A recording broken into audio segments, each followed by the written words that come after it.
Hey everybody, Corey here again. Been running behind a little bit the last few days. Had some doctor's appointments and things that have had me a little tied up and out of sorts. All's good, just keeping me busy.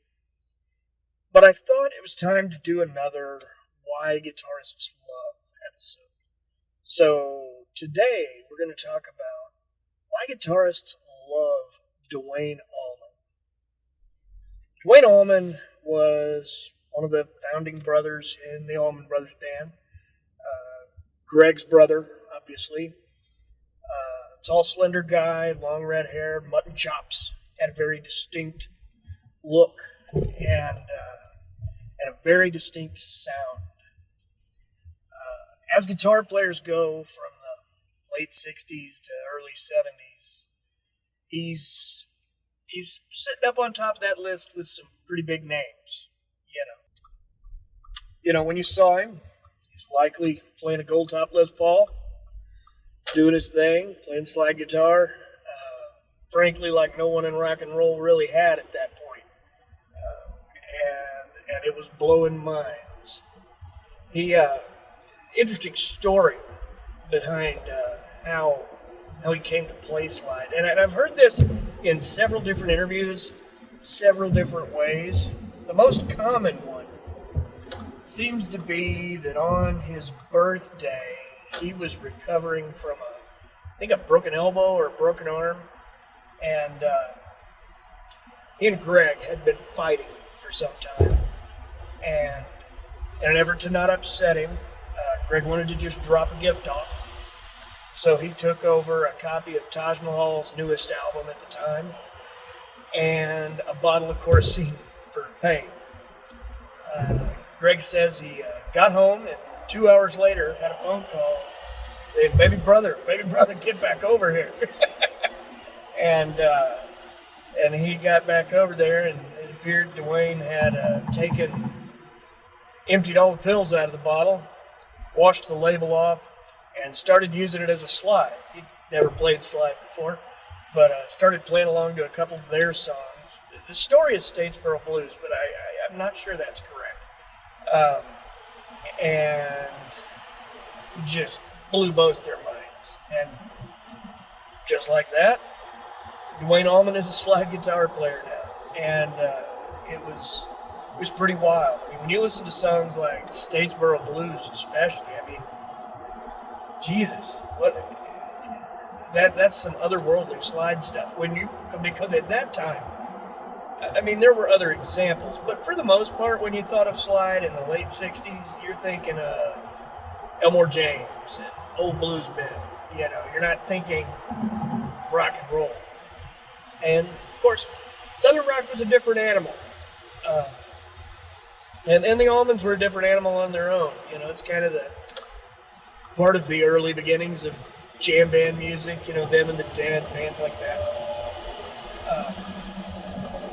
But to watch Duane, I've seen videos. I mean, I wasn't alive. My dad's one of my dad's heroes. I know I always mention that my dad lives in here for some reason. And so, I've watched a lot of videos of him, a handful that are out there over the years, and he was just an absolute master of it. Master of his craft. And to watch a guy like that pick up a slide and just get it. Oh, wouldn't that be awesome? I wish I could.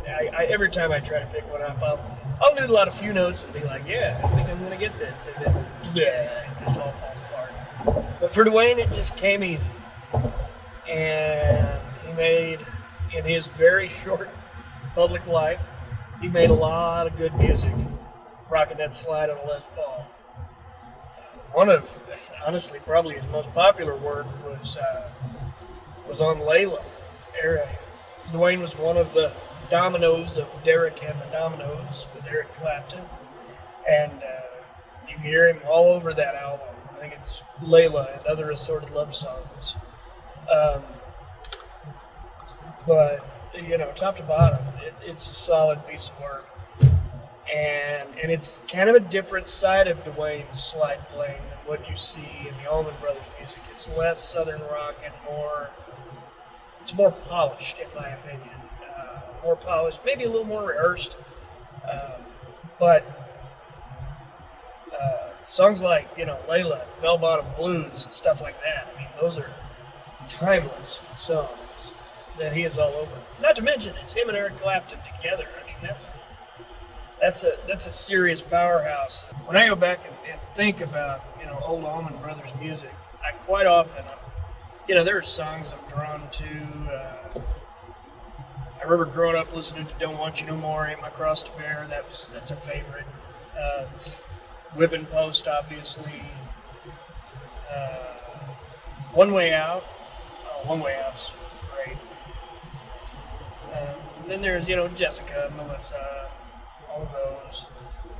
There's just so much great music that band put out in a short window. To then turn around and, after Duane's death, just continue touring for 40, almost 50 years after Duane.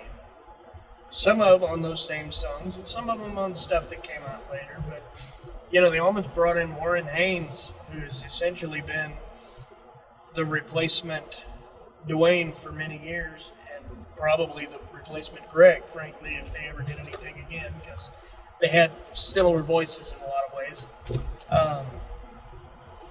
But I can't imagine anyone more fit to have taken the reins of Duane Allman's role in the Allman Brothers than Warren Haynes. His play style, his ability, everything about him just screams, I should be an Allman Brother. And he is probably, of the blues rock guitarists, Warren Haynes is way up there for me, always has been. And partly because of Duane. I don't think Warren's doing what he's doing without Duane having done what he did prior. And it's great music.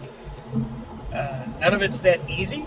I mean, there are bits and pieces of Allman Brothers songs that aren't too bad. I mean, But when you start getting into Duane's solos, there's a tricky element. They were always improvised, which makes it even harder. But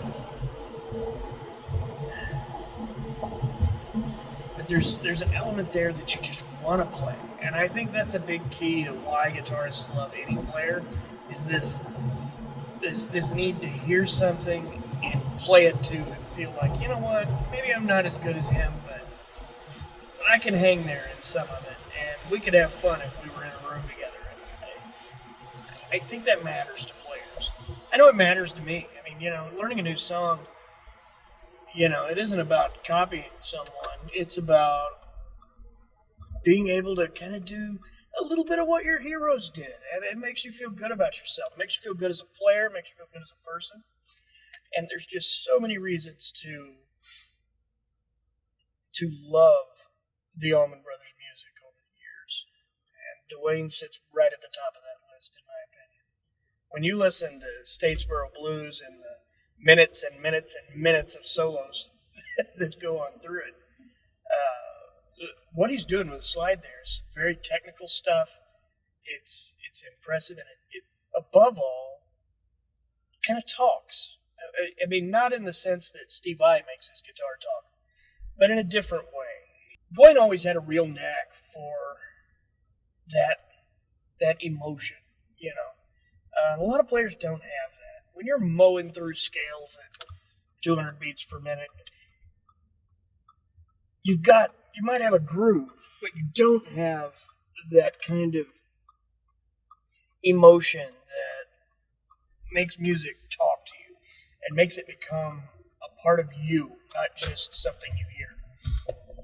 That thing that leaves a song in your brain for years to come, and suddenly you see something or smell something or feel the weather, and it brings you back to a time and place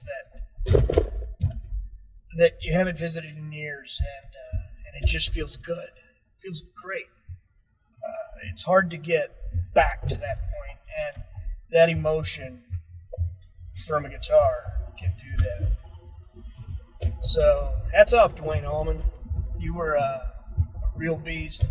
And it's good to see guys like Warren Haynes, J.D. Simon, people like that following in your footsteps and bringing us the next generation of you. But that's about it for today. Again, sorry for the lapse in videos. Had some personal stuff come up. I'd like to thank everyone for taking a minute to watch.